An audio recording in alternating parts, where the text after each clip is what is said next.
Yesu ashimwe, reka musuhuze nkwifuriza amahoro y'Imana, wowe ukunda kandi ugakurikirana by'ukuri abagirana umunsi ku munsi, by'umwihariko wowe wamaze gukora subscribe hano kuri Prophet Emma TV.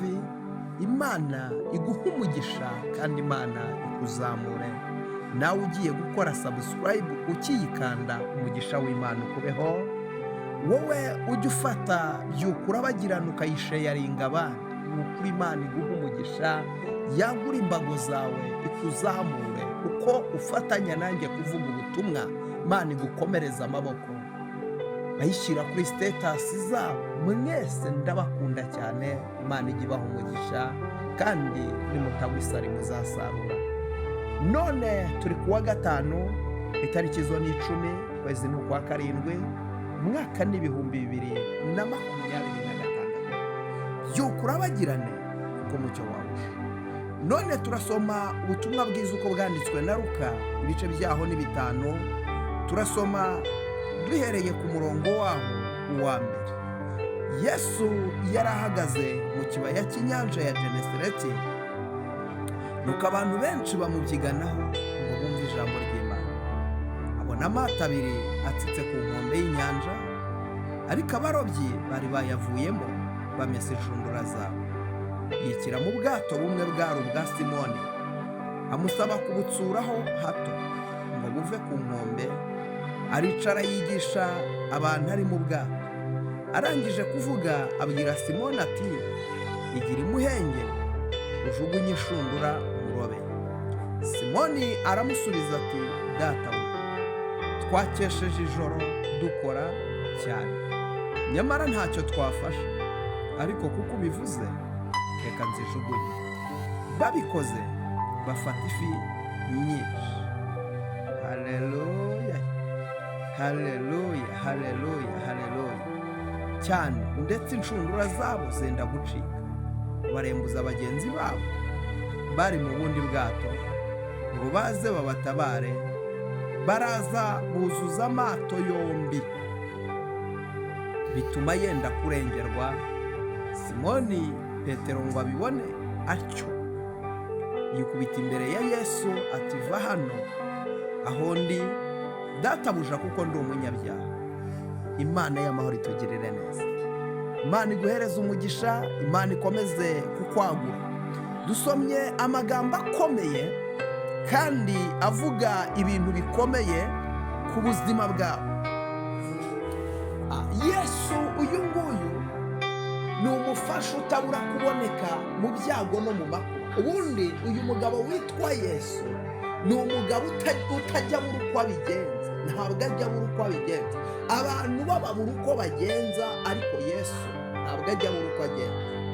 Uyu Yesu Bibiliya itweretse ko yageze ku nyanja, ageze ari mu kibaya cy'inyanja ya Genesareti. Akihagera muri iki kibaya, tubonye ko hariyo abantu bari babuze uko bagira, bari baburaniwe. Imana itugirire neza, bari baburaniwe. Nawe reba, kugira ngo ube uri umurobyi urare ijoro ryose, kandi iryo joro nibwo amafi aboneka. Ntabwo amafi aboneka ku manywa, amafi aboneka mu ijoro. Abantu bazi kuroba murabizi, amafi aboneka mu ijoro. Ariko ngo barara ijoro ryose, bucya mu gitondo nta kintu bafashe. Mu yandi magambo, bari babayeho nabi pe. Ni ka kazi bakoraga katagira ikintu na kimwe gihindura. Nawe unkurikiye, hari ubuzima ubayemo butagira igisobanuro. Hari ubuzima ubayemo bumwe butaguha amahirwe, bumwe butaguha aho gupfumurira, bumwe butaguha akenge na gatoya. Bwa buzima bumwe ubamo, bumwe bw'imica n'ikize, bumwe bwo gupfundikanya, bwa bundi ubamo ukavuga uti se koko Mana ibi bintu bimeze gute? Ubwo buzima ukabubamo. Ariko ndagira ngo mvugane nawe, hari Imana itibagirwa, hari Imana idakiranirwa, hari Imana idasaza, hari Imana itagira kabaye, hari Imana itazakujugunya, hari Imana itazakureka. Mu byago no mu makuba Imana yiraseruka, mu byago no mu makuba Imana yiraboneka, mu byago no mu makuba Imana yiragaragara, mu byago no mu makuba Imana yibuka abantu bayo. Icyubahiro n'ikibi cy'Imana. Yesu rero ngo ageze kuri iyo nyanja, Bibiliya iravuze ngo yikira mu bwato cyangwa se yinjira mu bwato, yicara mu bwato bwari ubwa Simoni, ngo ariko ngo amusaba kubutsuraho gato. Yesu arigisha. Ndagira ngo mubwire, Yesu aho yageze amateka arahinduka. Ntabwo Yesu azinjira mu rugo rwawe ngo arusige rumeze nk'uko rwari rumeze. Nari mvuze ngo uyu munsi ni umunsi Yesu aje guhindura ibyari ibibazo bigahinduka ibisubizo.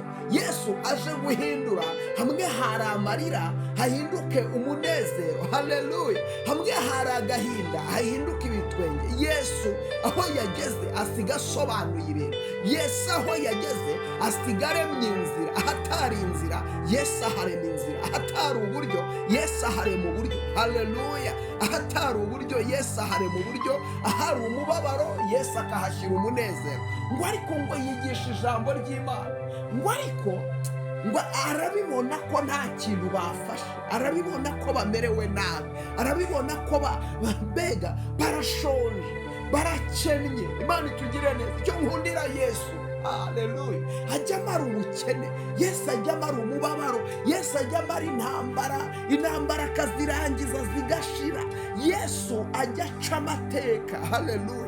Yesu ajya aca amateka Yesu agaca amateka. Hamwe hari ibibazo Yesu akahindura ibisubizo, hamwe hari ukurira Yesu akahazana ibyishimo, hamwe hari umubabaro Yesu, haleluya, agera iwawe hari ubugumba asiga burangiye, agera iwawe hari intonganya asiga hari amahoro. Yesu ni umugabo urangiza byose. Uyu munsi wo kuwa gatanu ni umunsi Yesu aje kuguca ku ngoyi y'uburetwa, aje kuguca ku buzima bwo gupfundikanya, ubuzima upfundikanyamo, ubuzima uhambiranyamo, utetekanya ibintu bidakunda. Ariko Yesu ageze iwawe, kandi ubwo ahageze byose birarangira. Ndabwira Petero, arababwira ngo nimwigire umuhengeri, ngo igira umuhengeri mujugunye inshundura murobe. Haleluya. Petero asubiza umwami Yesu, aramusubiza ngo databuja, twakesheje ijoro ryose. Umva icyo kintu, twakesheje ijoro ryose. Oh haleluya. Ariko twakesheje ijoro ryose, ngo ariko ntacyo twafashe. None uratubwiye ngo turobe ku manywa, byongeye ngo kandi ngo twigire umuhengeri. Imana itugirire neza.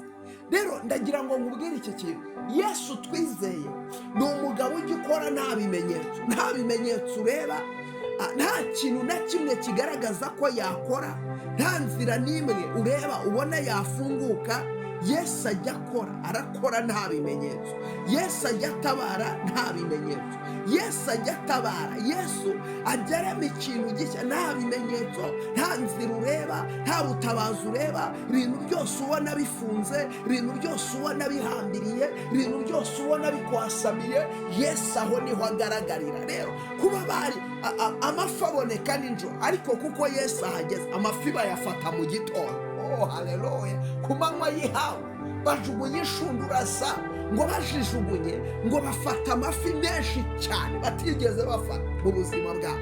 Ndagira ngo mvugane nawe, hari umugisha Imana iguhaye ugiye kwakira mu buzima bwawe. Uwo mugisha ntiwigeze kuwufataho, uwo mugisha ntiwigeze kuwubonaho, uwo mugisha ntiwigeze kuwakira. Haleluya. Kubera iki? Yesu yinjiye mu buzima bwawe, Yesu yinjiye mu mibereho yawe, Yesu yinjiye mu byawe. Yesu abigezemo, akibigeramo abihinduye umugisha. Bimwe byari byarapfuye, bimwe byari byaranze, Yesu abihinduye umugisha. Bimwe byari byaranze kwemera, Yesu abihinduye umugisha. Yesu aje gukora ikintu gishya ku buzima bwawe. Yesu aje gukora ikintu kidasanzwe ku buzima bwawe. Yesu aje gukora ikintu cy'imbaraga ku buzima bwawe. Yesu aje kukurengera, Yesu aje kukubaka, Yesu aje kugutabara, Yesu aje kugukuraho imigozi. Ngo bafate ifi nyinshi, ngo bisaba ko bahamagara bagenzi babo. Reka nkubwire, hari abantu bari bakuze upfundikanya, ugiye kubahamagara babwira ngo nimuze dushime Imana. Ugiye kubahamagara babwira ngo nimuze mu birori byanjye, ugiye kubahamagara babwira ngo nimuze dutahe inzu yanjye, ugiye kubahamagara babwira ngo nimuze dutahe ubukwe bwanjye. Bazakubaza ngo ko twari tukuzi, ari wowe uhora upfusha ubukwe buri munsi. Bazakubaza ngo ko twari tukuzi, ari wowe ibyawe bihora byanga, byagenze bite? Haleluya. Nawe uzababwira uti ni Yesu wangiriye neza, ni Yesu wampinduriye amateka, ni Yesu wamfukuriye akariba. Yesu ahindura amateka y'abo barobyi, ubuzima bwabo burahinduka, imibereho yabo irahinduka. Nawe uyu munsi Yesu agiye kuguhindurira amateka, ubuzima bwawe buhinduke, imibereho yawe ihinduke, izina ryawe rihinduke, uko bakuzi muri karitsiye bihinduke in the name of Jesus. Mana ndagushima ko uhinduye ubuzima bw'umuntu wese wari unkurikiye. Nyemerera imbaraga zawe ziboneke ku buzima bw'uyu mumama, imbaraga zawe ziboneke ku buzima bw'uyu mukobwa. Rengera uyu mukobwa, mubohore mucira inzira, mubohore mukureho iminyururu, mubohore mukureho igisuzuguriro. Buri mbaraga yose, buri mwuka wose, buri karondozi yose, buri mwuka warutsikamiye ubuzima bw'uyu mukobwa, buri mwuka warutsikamiye ubuzima bw'uyu mumama, uyu mwuka Mana nuwumukureho. Uyu mwuka w'uburwayi, uyu mwuka w'amadeni, uyu mwuka w'igisuzuguriro wumukureho Mana. Vana uburetwa ku buzima bw'abamama, vana uburetwa ku buzima bw'abakobwa. Ca inzira aho zitari ziri Mana. Rema ikintu kidasanzwe, rema ikintu cy'imbaraga. Nyuranya ibihe Mana, nyuranya amaboko. Ijambo ryawe rirambwira ngo ujye unyuranya amaboko y'ibitavuga Imana. Ndasengera uyu muntu urwaye mukize, sengera uyu muntu ufite ideni mwishyurire, uyu muntu ukeneye urubyaro rumuhe, uyu muntu utwite ufite ubwoba bw'uko atazabyara nawe umuhe kubyara mu izina rya Yesu. Urakoze Mana, kubikoze. Icyubahiro n'ikibi cyawe ni mu izina rya Yesu, amen. Imana iguhereza umugisha. Sheyaringa buno buhanuzi, busheyaringa abantu batanu. Ukibusheyaringa abo bantu, Imana iguha umugisha, Imana ikuzamura. Kanda subscribe niba utari wayikora, ukiyikora umugisha w'Imana ukubeho. Kanda like, comment yawe ni ingenzi. Ntukagende utavuze ngo amen. Byukura bagirane kuko umucyo wawuje kandi ubwiza bw'Uwiteka bukaba bukurasiye. Shalom, shalom.